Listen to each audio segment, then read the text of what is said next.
The dust-laden wind whipped across Temperance Zimmerman's face as she stood defiantly in front of the Sweetwater County Courthouse, the wooden structure looming over her like an executioner's scaffold on that scorching July afternoon in 1885. Cannon City, Colorado was supposed to be her fresh start, but after just 3 weeks, she found herself facing the most powerful man in the county, Judge Horace Blackwell, whose steel-gray eyes burned with contempt as he struck his gavel with finality. "Miss Zimmerman, the evidence presented proves beyond doubt that you have engaged in activities unbefitting a lady and damaging to the moral fabric of our good town," Judge Blackwell announced, his voice carrying across the packed courtroom. "You will be escorted to the edge of town by sundown tomorrow and instructed never to return under penalty of imprisonment." Temperance's hands trembled, but she held her chin high. At 22, she had already weathered more storms than most women twice her age, and she wasn't about to let this small-minded man see her break. "On what grounds exactly, Your Honor?" she asked, her voice steady despite the panic rising in her chest. "I've broken no laws." The judge's nostrils flared. "You've operated a business without proper permits, consorted with known criminals, and corrupted the youth with your progressive ideas." He spat the last words like they tasted foul in his mouth. "My ruling stands. Sheriff, see to it." Sheriff Daly nodded, not meeting Temperance's eyes. She knew why. It wasn't her small lending library that bothered the judge, it was the fact that she taught reading to anyone who wanted to learn, regardless of background, race, or station. That, and her refusal of the judge's own son's advances 3 nights ago at the town social. As the courtroom cleared, whispers followed her like snakes. Temperance clutched her reticule tighter, feeling the weight of the few coins and personal papers inside. All her books, her small collection of teaching materials, everything would have to be abandoned. From across the room, piercing blue eyes caught hers. Vaughn Holbrook leaned against the back wall, arms crossed over his broad chest, expression unreadable beneath the shadow of his Stetson. She'd noticed him before in her brief time in Cannon City, hard not to. The tall, sun-bronzed cowboy worked for the Double Bar Ranch outside of town, and occasionally brought the ranch owner's children to her for reading lessons. Temperance looked away quickly. A ranch hand had no power against a county judge. No one did in these parts. Outside, the late afternoon sun beat down mercilessly as she walked briskly toward the small room she rented above the general store. Halfway there, heavy footsteps approached from behind. "Miss Zimmerman." She turned to find Vaughn Holbrook closing the distance between them, his long strides purposeful. Up close, she could see the flecks of gold in his blue eyes, the few days' worth of stubble darkening his jaw, and the thin scar running along his right cheekbone. "Mr. Holbrook," she acknowledged, fighting to keep her voice level. "I'd prefer to be alone right now." He removed his hat, revealing thick chestnut hair that curled slightly at the ends. "I heard what happened in there. It ain't right. Many things in this world aren't right, Mr. Holbrook." "I've learned to accept that, Vaughn," he corrected. "And maybe you shouldn't accept this particular injustice." Temperance laughed bitterly. "What would you suggest? A duel at dawn with the judge? I have until sundown tomorrow to leave town. After that, I'll be dragged out if necessary." Vaughn stepped closer, lowering his voice. "I have a small homestead about 15 miles outside of town. Judge Blackwell's jurisdiction technically ends at the county line, just 5 miles shy of my property." She blinked, trying to process his words. "Mr. Holbrook Vaughn, are you suggesting I—" "What exactly?" "I'm suggesting you don't deserve to be run out of town for teaching folks to read." His eyes met hers directly. "I'm offering you sanctuary, Miss Zimmerman." "Temperance," she said automatically, then shook her head. This is madness. You don't even know me. I know enough. I've seen you work with the children, with the miners who come in after their shifts, embarrassed but determined to learn. I know the judge's son has been spreading nasty rumors since you turned down his proposal. He shifted his weight. And I know what it's like to stand alone against people with power. A cool breeze offered momentary relief from the heat, ruffling the loose strands of her auburn hair. You'd risk defying the judge, for a stranger, for what's right. He settled his hat back on his head. Pack what you can carry. I'll come for you at first light before they expect anything. Temperance felt lightheaded. This is your choice, he finished for her, but it's an option, more than you had 5 minutes ago. She studied his face for any sign of deception, any hint of ulterior motives. She found none, only determination and something else she couldn't quite name. First light, she finally said. I'll be ready. Vaughn nodded once, then turned and walked away, his spurs making soft jingling sounds on the packed dirt road. Temperance didn't sleep that night. She packed her most precious possessions into a single carpet bag, her mother's locket, a few books, 2 changes of clothes, and the small wooden slate she used for teaching. The rest, including her beloved collection of Shakespeare and Dickens, would have to be left behind. Before dawn, she heard a soft knock at her door. Vaughn stood there, a dark silhouette against the first hints of gray light. The sheriff's men are already at the edge of town, he whispered. We need to go now. Heart pounding, Temperance followed him down the back stairs of the general store. A sturdy chestnut mare waited in the alley, along with Vaughn's own black gelding.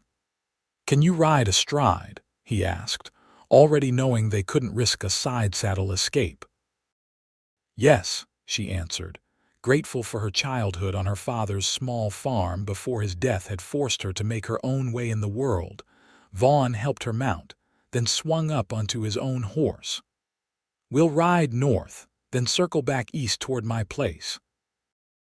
There's a small creek that runs through my property. We'll follow it for a few miles to mask our trail. They rode in tense silence through the sleeping town, keeping to the shadows. Vaughn led them past the livery stable and down a narrow path that wound between buildings before emerging on the north side of town. Just as they reached the open country, a shout went up behind them. There, that's her. Temperance glanced back to see 2 mounted men emerging from the sheriff's office, pointing in their direction. Ride, Vaughn commanded, spurring his horse forward. Don't look back. They thundered across the open plain, the golden light of dawn spreading across the landscape. Temperance leaned low over her horse's neck. Her skirts hiked scandalously high as she urged the mare to keep pace with Vaughn's gelding behind them. The riders gave chase, closing the distance alarmingly fast. The creek's just ahead, Vaughn called over his shoulder. Once we cross, we'll have cover in the cottonwoods. The horses splashed through the shallow water, sending up glittering sprays in the early morning light. On the far bank, Vaughn led them into a dense stand of trees, the branches forcing them to slow their pace. Dismount, he instructed, sliding from his saddle. We'll lead them from here. The horses need a break. Temperance's legs trembled as her feet touched the ground. They'll find us, she whispered, fear making her voice catch. Vaughn's expression was grim but determined. Not if we're smart. These woods run for nearly 2 miles along the creek. We'll follow the water as far as we can, then cut east. The sounds of pursuit grew closer, men's voices calling to each other as they searched for tracks. They know these woods as well as you do, Temperance pointed out. Maybe, Vaughn conceded, but they don't know about the old mine shaft entrance. It'll take us under the ridge and cut miles off our journey. For the next hour, they led their horses through the dense woodland, stopping occasionally to listen. The sounds of pursuit faded, then returned, then faded again as the sheriff's men spread out to search. The sun climbed higher in the sky, heat building despite the shade of the trees. Temperance's throat burned with thirst, and her arms ached from gripping the reins and her carpet bag. Still, she didn't complain. "There," Vaughn finally said, pointing to a barely visible opening in a rocky outcropping. "The old Jefferson mine, abandoned 15 years ago when the silver played out." Temperance eyed the dark entrance dubiously. "Is it safe?" "Safe enough. I've used it before." At her questioning look, he added, "I wasn't always a respectable ranch hand, Miss Zimmerman." They led the horses inside, the temperature dropping immediately in the cool darkness. Vaughn produced a small oil lamp from his saddlebag and lit it, the flame casting eerie shadows on the rough-hewn walls. "This tunnel runs nearly a mile through the ridge," he explained. "Comes out on the other side, much closer to my homestead." As they walked deeper into the earth, Temperance found herself studying her unexpected rescuer in the lamplight. His profile was strong, with a straight nose and firm jaw, but there was a gentleness in the way he handled his horse, murmuring reassurances when the animal grew nervous in the confined space. "Why are you really doing this?" she finally asked.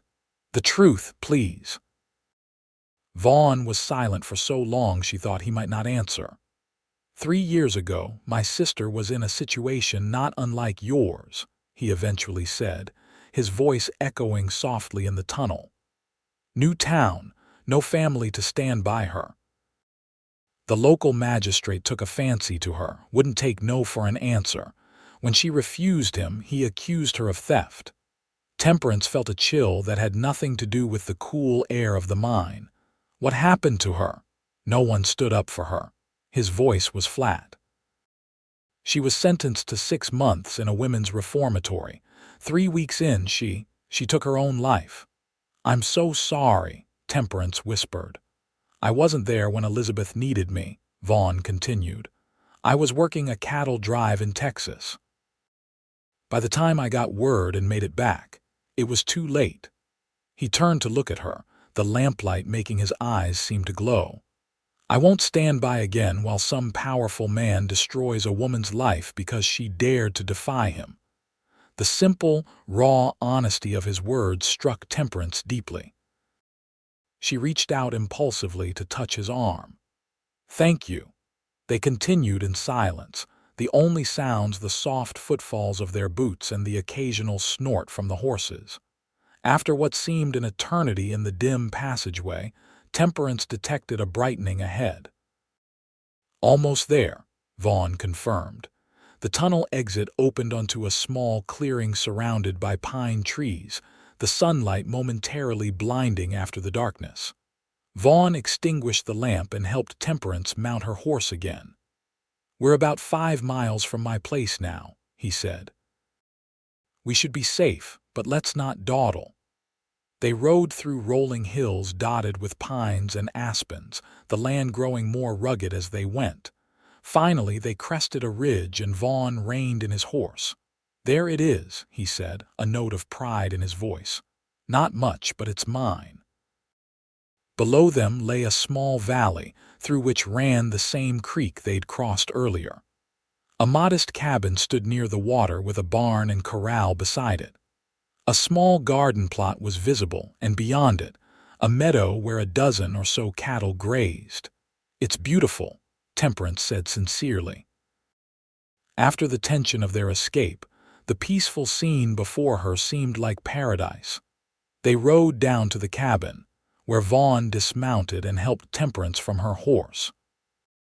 Up close, the cabin was rustic but well-maintained, with curtains visible in the windows and a stack of firewood neatly piled along one wall. "You live here alone?"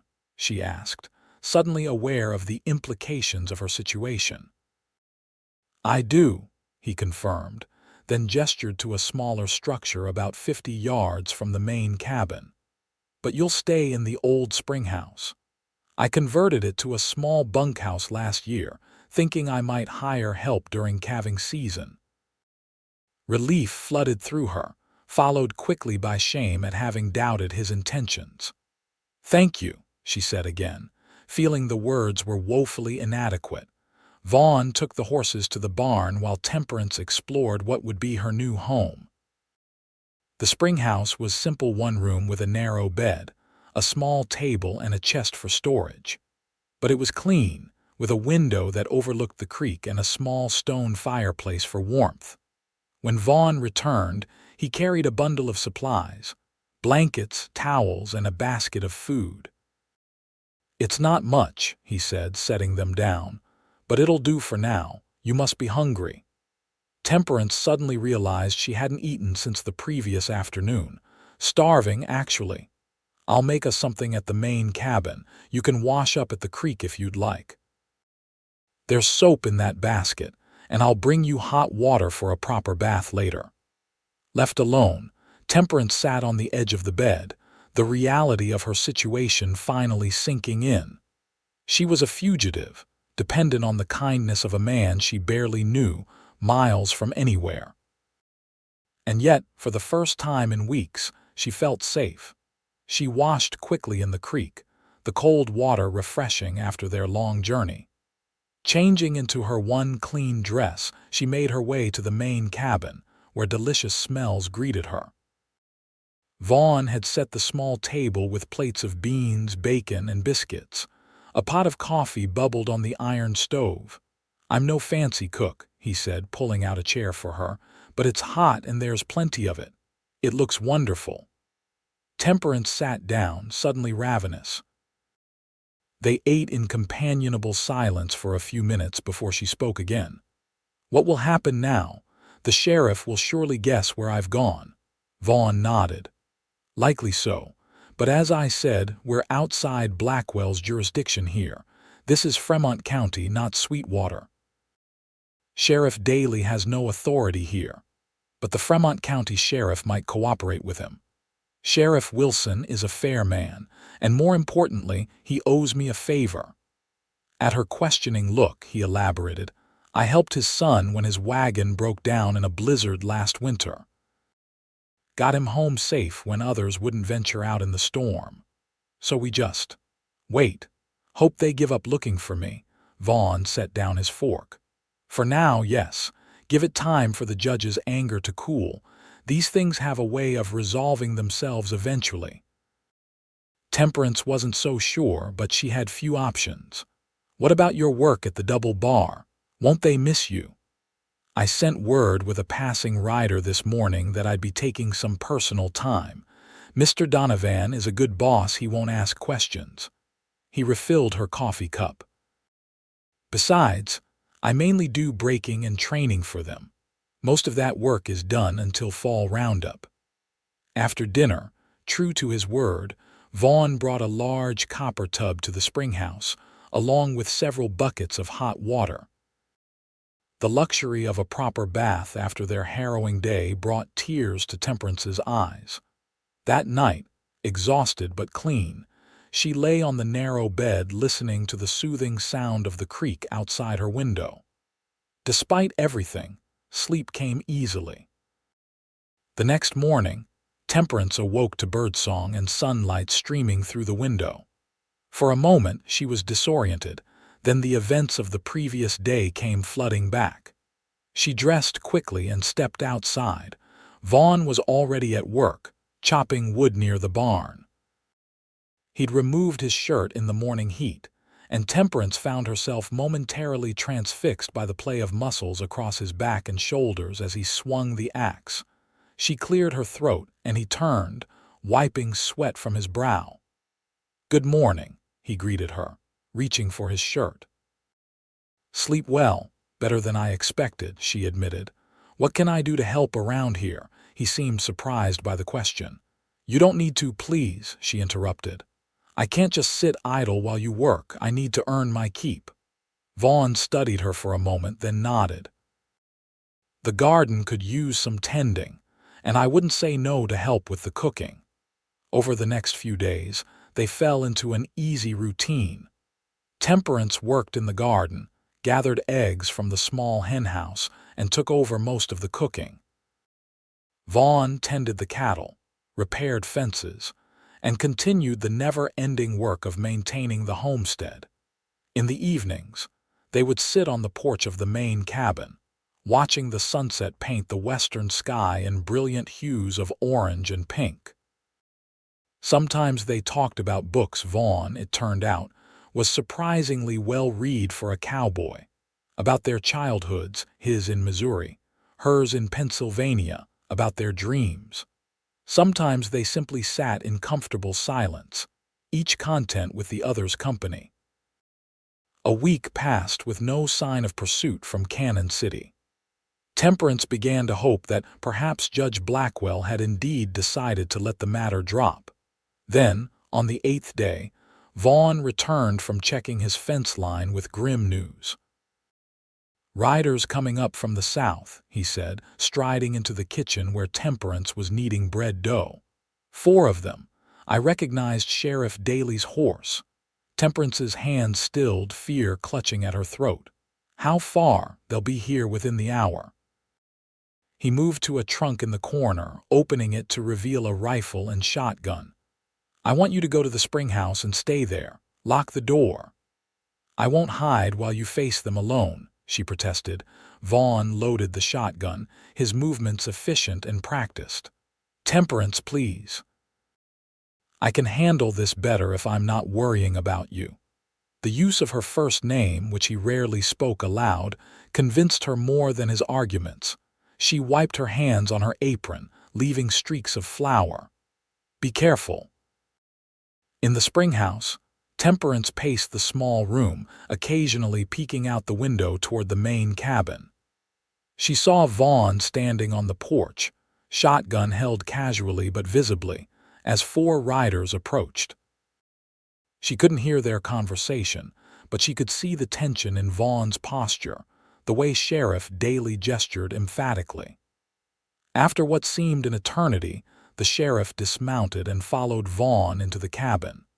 The other 3 men remained outside, one holding the sheriff's horse. Unable to stand the suspense, Temperance slipped out the back window of the spring house and crept toward the main cabin, staying low and using the garden as cover. She reached the back door and pressed her ear against it. "Harboring a fugitive, Holbrook," the sheriff was saying. "Judge Blackwell is mighty displeased." "As I've explained, Sheriff, Miss Zimmerman isn't here." Vaughn's voice was calm. "And even if she were, she'd be outside your jurisdiction. You have no authority in Fremont County." "Maybe not officially, but I've got a writ signed by Judge Blackwell ordering her return to stand trial." "Trial?" Vaughn's voice sharpened. "For what crime?" There was a pause. "Theft. She's accused of stealing books from the Cannon City Library. That's ridiculous. She was the librarian." "Be that as it may, I have my orders. Now I'm asking you nice-like, Holbrook, tell me where she is and we'll leave peacefully." "I've already told you, Sheriff. She's not here." The floorboards creaked as someone, presumably the sheriff, moved around the cabin. "Mind if I look around?" "Actually, I do mind," Vaughn replied, his voice hardening. "You've got no warrant for this property. If you want to search my home, you'll need one from Judge Wilson in Fremont County." More silence, then the sheriff spoke again, his tone changing. "Look, Vaughn, I don't have any personal grudge against the girl, but you know how the judge is when he gets an idea in his head. This won't end well for either of you if you keep defying him." "Is that a threat, Sheriff? Take it how you will. Just know that Judge Blackwell has friends in high places.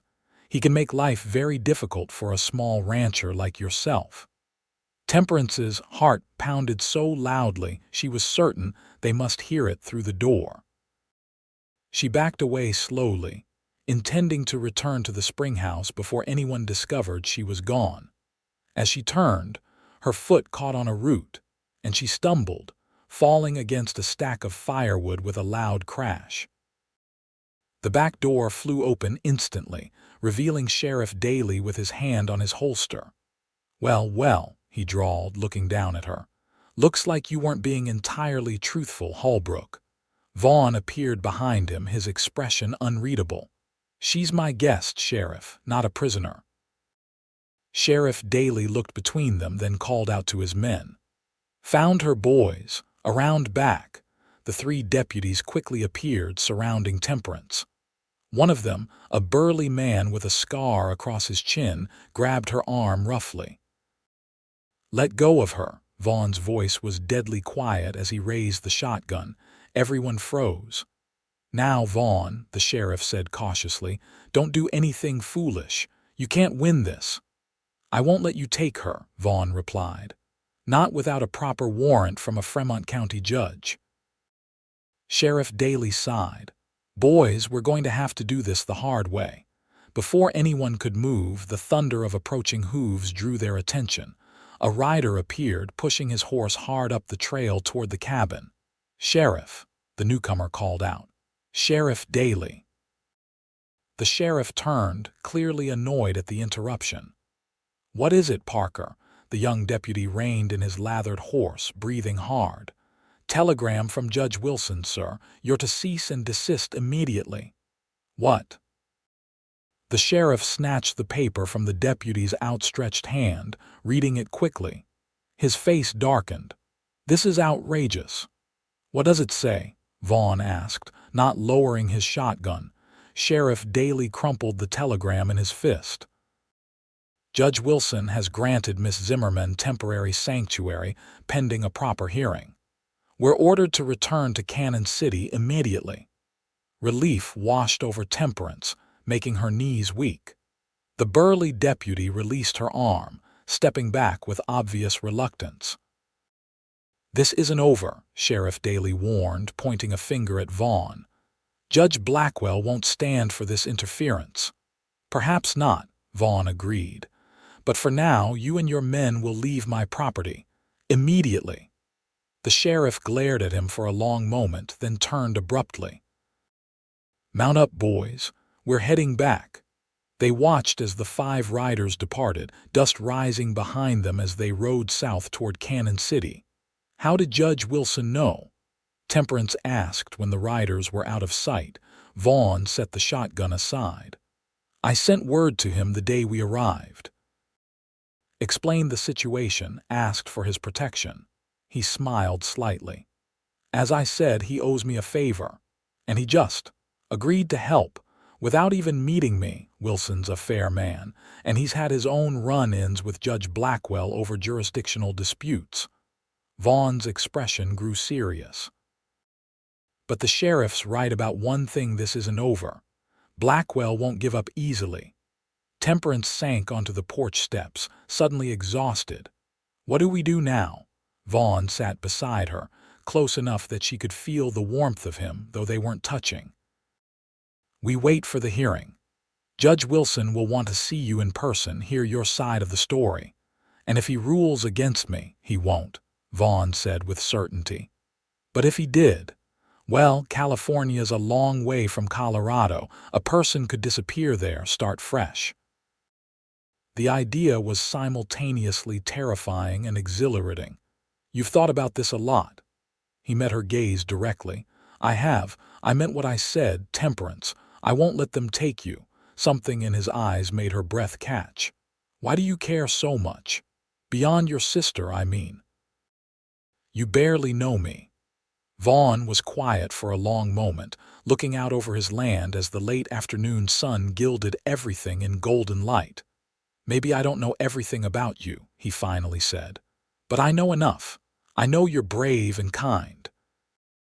I know you see value in teaching anyone who wants to learn, regardless of their station. I know you stand up for what's right, even when it costs you." He turned back to her, his blue eyes intense. "In my experience, that's more than enough to go on." Before she could respond, he stood. "I should check on the cattle before dark." Temperance watched him walk away, her emotions in turmoil. In just over a week, this man had risked everything for her: his homestead, his freedom, perhaps even his life. And now she was beginning to fear she was falling in love with him. The thought terrified her. Her parents' marriage had been one of convenience rather than love, and she'd seen firsthand how that slowly crushed her mother's spirit. She'd vowed never to tie herself to a man unless it was on her own terms, with her heart fully engaged. But here, on this remote homestead with a man who defied a judge to protect her, her carefully constructed walls were beginning to crumble. That evening they ate dinner in subdued silence, both lost in thought after the day's events. As they washed the dishes together, their hands occasionally brushed, sending jolts of awareness through Temperance that she struggled to ignore. "The hearing is set for next Monday," Vaughn said as they finished. "3 days from now, Judge Wilson will send an escort to bring you safely to Fremont." "You'll come too?" she asked, hating the vulnerability in her voice. "Of course." His hand hovered near hers for a moment, then withdrew. "We should both get some rest. It's been a long day." Temperance nodded, gathering her shawl. "Good night, Vaughn. Good night, Temperance." In the spring house, sleep eluded her. She tossed and turned, replaying the day's events in her mind. The look in Vaughn's eyes when he'd said he wouldn't let them take her.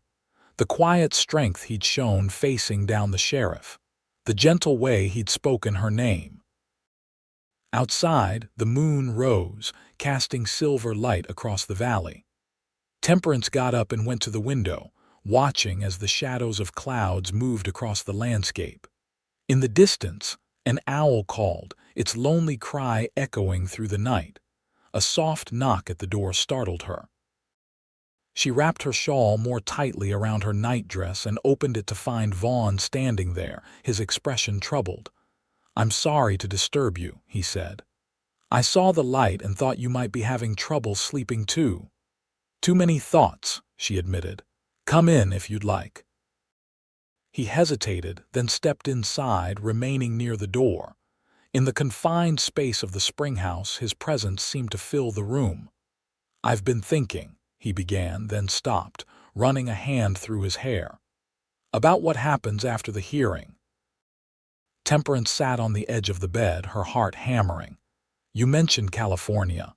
"Yes, but—" He took a deep breath. "Temperance, I don't want you to feel that you have no options. If Judge Wilson rules in your favor, you'll be free to go anywhere, do anything you choose." "And if I wanted to stay?" The words were out before she could reconsider them. Vaughn's eyes widened slightly. "Here, at the homestead," she nodded, unable to trust her voice. He moved a step closer. "I would like that very much, but I need you to be sure. This life, it's not easy. It's beautiful, but it's hard. Long winters, endless work, isolation. I'm stronger than I look," she said, "and I'm no stranger to hard work. I know that." Another step closer. "But there's something else you should know before you decide." Temperance stood, closing the distance between them until they were merely inches apart. "What's that?" In the moonlight streaming through the window, his face was a study of shadows and angles. "I'm in danger of falling in love with you, Temperance Zimmerman, and that complicates everything." Her breath caught. "How so?" "Because I don't want you to stay out of gratitude, or because you feel you have nowhere else to go." His voice was rough with emotion. "If you stay, I want it to be because you choose to, because you might someday feel for me what I'm beginning to feel for you." Temperance reached up and touched his face, her fingers tracing the scar on his cheekbone. "What if I told you I'm already there? That I've been fighting it because it frightens me how quickly it happened." Vaughn's hand came up to cover hers, pressing it against his cheek. "I'd say you're not alone in that fear."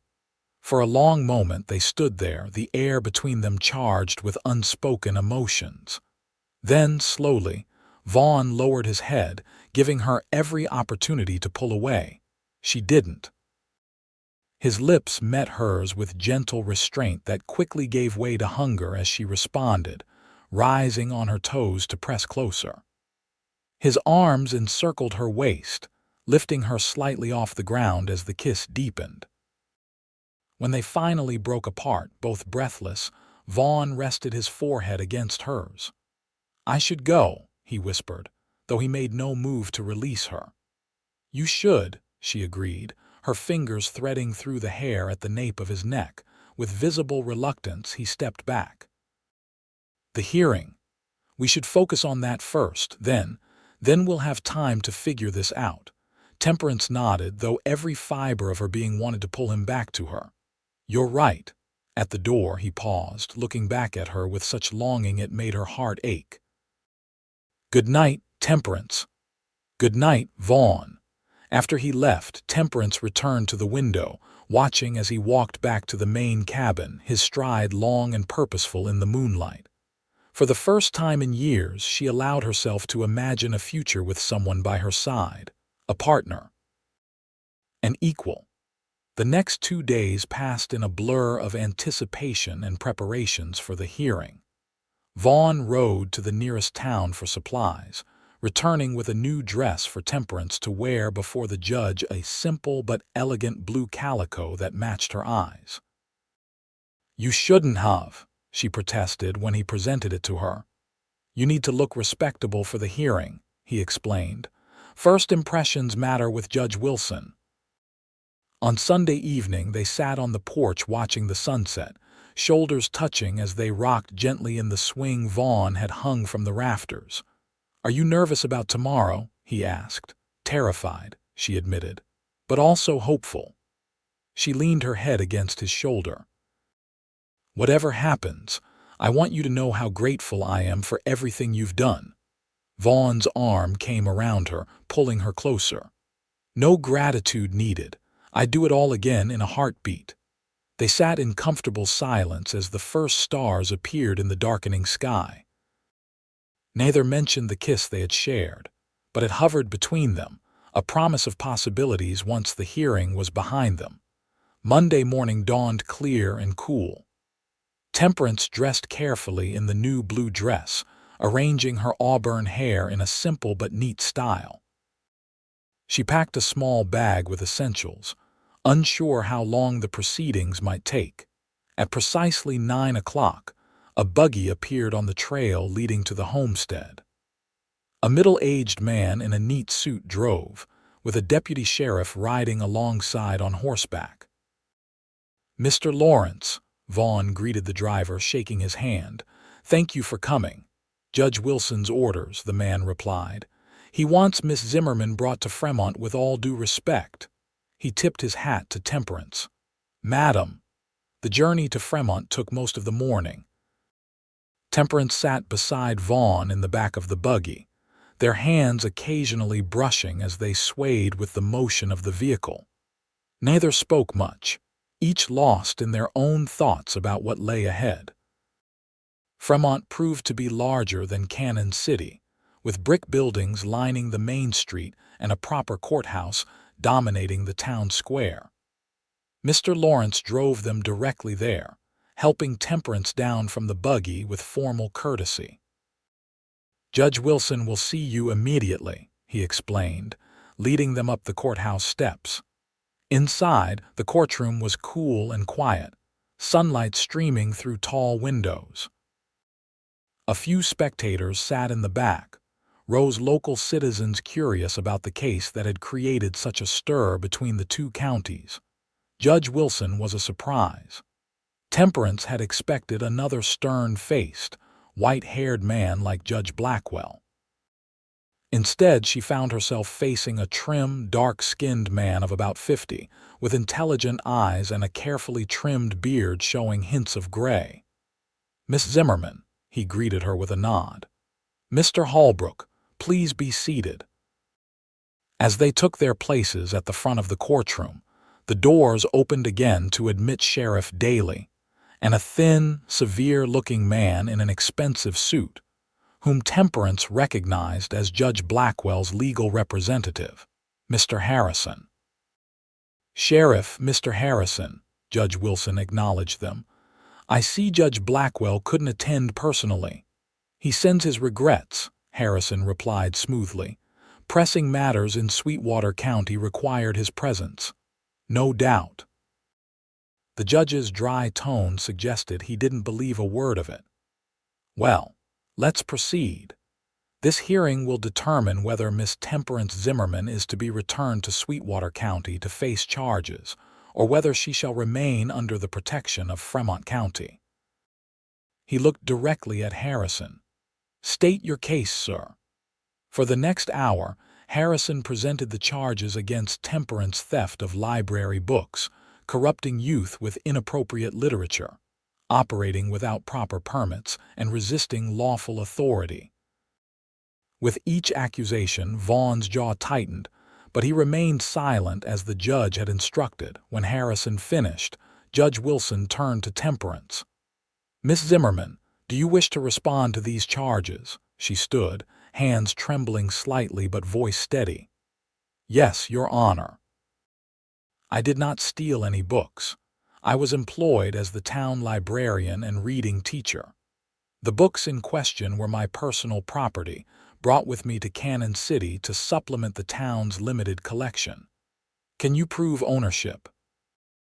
"Many have my name inscribed inside the cover, and I have receipts for several purchased in Denver before I arrived in Cannon City." Judge Wilson nodded. "And the charge of corrupting youth?" "I taught reading to anyone who wished to learn: children, adults, minors after their shifts. The only inappropriate literature I shared were classic works like Shakespeare and Dickens, which some might consider advanced but hardly corrupting." "And the permits?" "I applied for all necessary permits when I arrived. Sheriff Daly can confirm this. He witnessed my application." She glanced at the sheriff, who shifted uncomfortably but didn't contradict her. "As for resisting authority," she continued, "I did not resist. I was told to leave town by sundown. I chose to leave at dawn instead." Judge Wilson steepled his fingers, considering her words. "Mr. Harrison, do you have evidence of these alleged thefts? Witness statements, perhaps? Inventory records showing the books in question belong to the Cannon City Library." Harrison cleared his throat. "The evidence is circumstantial, Your Honor, but Judge Blackwell is convinced of her guilt." "Judge Blackwell's conviction isn't evidence," Wilson replied dryly. "Sheriff Daly, did Miss Zimmerman apply for proper permits as she claims?" The sheriff hesitated. "She did, Your Honor." "Were they granted?" Another pause. "They were, under review, for 3 weeks." Judge Wilson raised an eyebrow. "That seems excessive for standard business permits." The sheriff had no response. Judge Wilson turned back to Temperance. "Miss Zimmerman, is there anything else you wish to add before I make my ruling?" She took a deep breath. "Only this, Your Honor. I came to Cannon City hoping to build a new life, to use my education to help others improve themselves. I have broken no laws. I simply refused the advances of Judge Blackwell's son, which I believe is the true reason behind these accusations." A murmur ran through the spectators. Judge Wilson silenced them with a look, then turned to Harrison. "Is this true? Was Miss Zimmerman approached by the judge's son?" Harrison's face flushed. "The personal matters between Miss Zimmerman and Thomas Blackwell are irrelevant to these proceedings." "I disagree," Judge Wilson replied sharply. "If these charges were brought in retaliation for a personal rejection, that is highly relevant." He looked to Sheriff Daly. "Sheriff, what say you?" Daly looked deeply uncomfortable.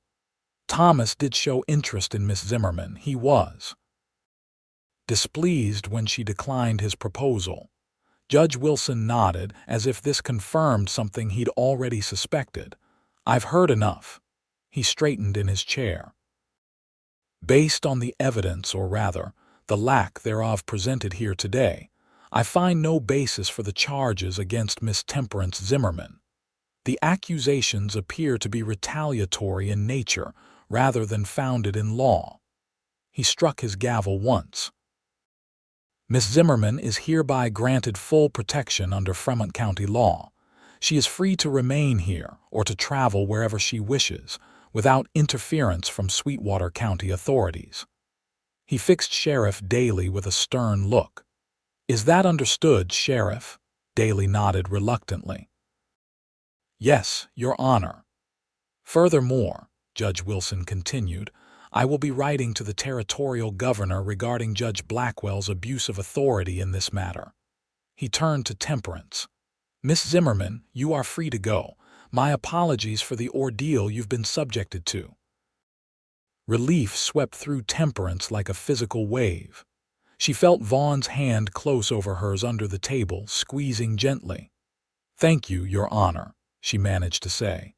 As they left the courthouse, Vaughn kept his hand at the small of her back, a protective gesture that made her heart swell.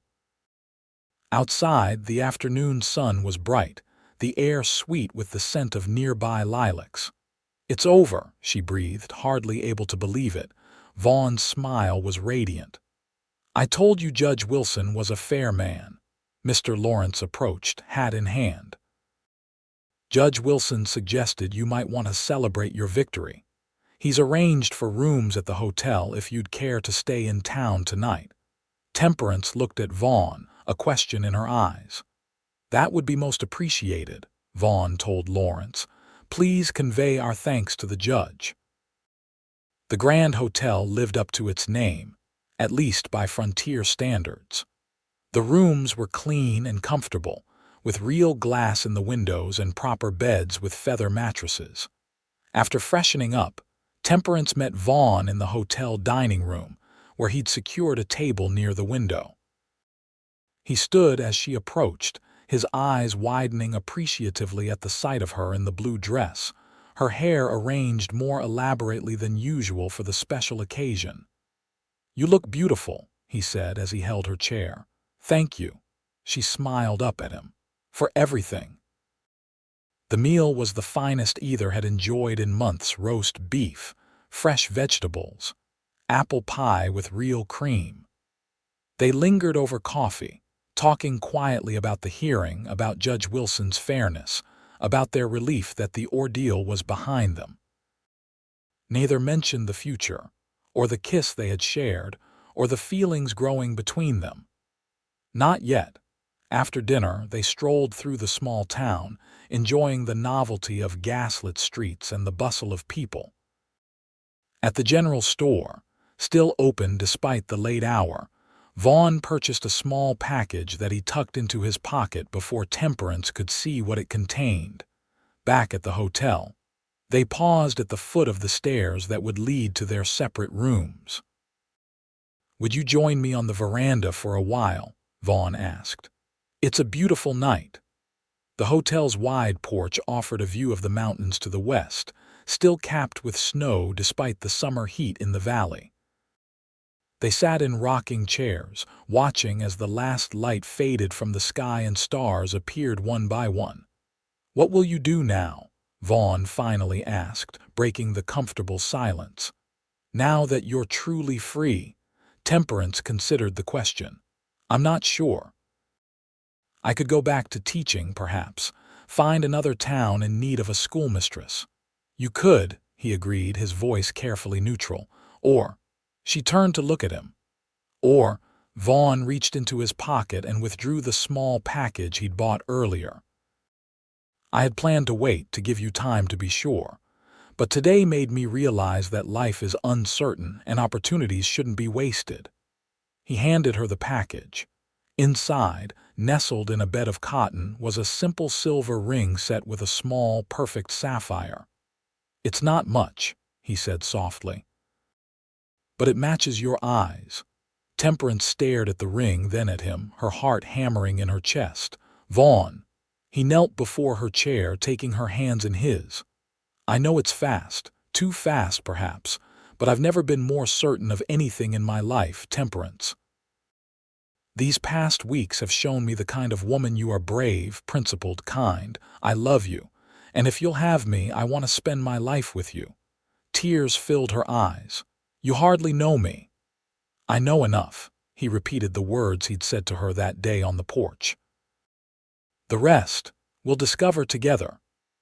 Temperance looked into his earnest blue eyes and saw her future reflected there: mornings waking to his smile, days working side by side, evenings on the porch watching the sunset. Children, perhaps. A life built together, stone by stone, day by day. "Yes," she whispered, then louder. "Yes, Vaughn Holbrook, I will marry you." His smile was like the sun breaking through clouds. He slipped the ring onto her finger, then stood, pulling her into his arms for a kiss that held all the promise of their future together. The journey back to the homestead the next day was filled with plans and dreams. They would marry in 2 weeks, with Judge Wilson officiating. They would expand the cabin, adding rooms for the children they hoped to have. Temperance would start a small school for the neighboring ranchers' children. As they crested the final ridge and the valley came into view, golden in the late afternoon sun, Vaughn reined in the horses. "Welcome home, Temperance," he said, his voice filled with love and promise. She leaned against him, content in a way she'd never thought possible. "Home," she echoed. The word had never sounded sweeter.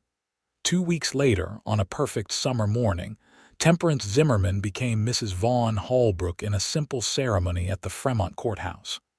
Judge Wilson officiated, his dignity only slightly compromised by the broad smile he couldn't quite suppress.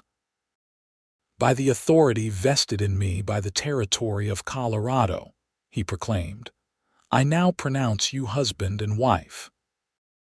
Their kiss was witnessed by a handful of Vaughn's friends from neighboring ranches, Mr. Lawrence, who had become a good friend during their brief acquaintance, and, surprisingly, Sheriff Daly, who had ridden from Cannon City to offer his congratulations and a somewhat awkward apology. "Judge Blackwell's been reassigned," he informed them at the small reception afterward. The governor wasn't pleased when Judge Wilson's letter reached him. The judge is headed to a small township in the Dakota Territory. He smiled slightly. "I doubt he'll find many willing pupils for his son there." That evening, alone at last in their cabin no longer his, but theirs, Vaughn carried his bride across the threshold in the traditional manner, setting her gently on her feet in the main room, which Temperance had decorated with wildflowers for the occasion. "Mrs. Holbrook," he said, his voice full of wonder as he cupped her face in his hands. "My wife." "My husband," she replied, her heart so full she thought it might burst. Later, as moonlight streamed through the bedroom window, casting silver patterns across the quilt, Temperance lay in Vaughn's arms, marveling at the journey that had brought her here. From the frightened woman facing a judge's wrath, to a bride cherished by a man who had risked everything for her. "What are you thinking about?"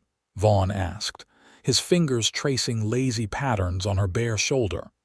"How strange life is," she answered.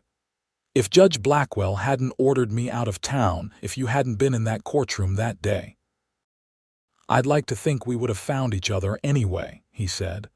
"Some things are just meant to be." She smiled against his chest. "Perhaps you're right."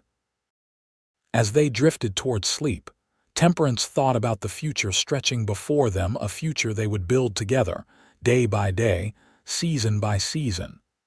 There would be challenges, certainly. Hard winters, drought summers, the 1,000 natural difficulties of life on the frontier. But they would face them together. And that made all the difference. Over the years that followed, the small homestead flourished. Vaughn expanded his herd, eventually purchasing the neighboring property when old Mr. Jenkins decided to return east. Temperance started a school in a small building Vaughn constructed near the main road, where children from miles around came to learn reading, writing, and arithmetic. Their first child, a son they named William after Vaughn's father, arrived a year after their marriage. 2 years later, they welcomed a daughter, Elizabeth, named for Vaughn's sister. Their family was completed 3 years after that with the birth of twins, a boy and a girl, James and Margaret. The small cabin grew as their family did, with additional rooms added as needed. The spring house where Temperance had first stayed was converted into a library, filled with books ordered from Denver and even as far away as Chicago. In the evenings, after the children were asleep, Vaughn and Temperance still sat on the porch, watching the sunset. Sometimes they talked about the day's events. Sometimes they simply enjoyed the peace and each other's company. On the 10th anniversary of their marriage, as they rocked gently in the same swing where they had once sat as newly declared lovers, Vaughn took her hand, the silver ring now accompanied by a simple gold band. "Any regrets?" he asked, as he did each year on this day. And as she did each year, Temperance shook her head. Not one. She looked out over their land, the healthy cattle grazing in the meadow, the flourishing garden, the small schoolhouse visible in the distance. Their children were inside, already asleep after the day's celebration. "Do you ever think about how it all began?" she asked. With a judge's order and a cowboy's defiance, Vaughn's arm tightened around her shoulders. "Every day. And I thank that old judge silently each time." Temperance laughed. "I'm not sure he deserves our gratitude." "Perhaps not," Vaughn agreed. "But his actions brought you to me. For that alone, I can't regret anything that happened." As the first stars appeared in the darkening sky, Temperance leaned her head against her husband's shoulder, content in the knowledge that sometimes the worst moments in life can lead to the greatest happiness. A judge had ordered her driven from town, and a cowboy had defied him, taking her home instead. And what a beautiful home they had built together.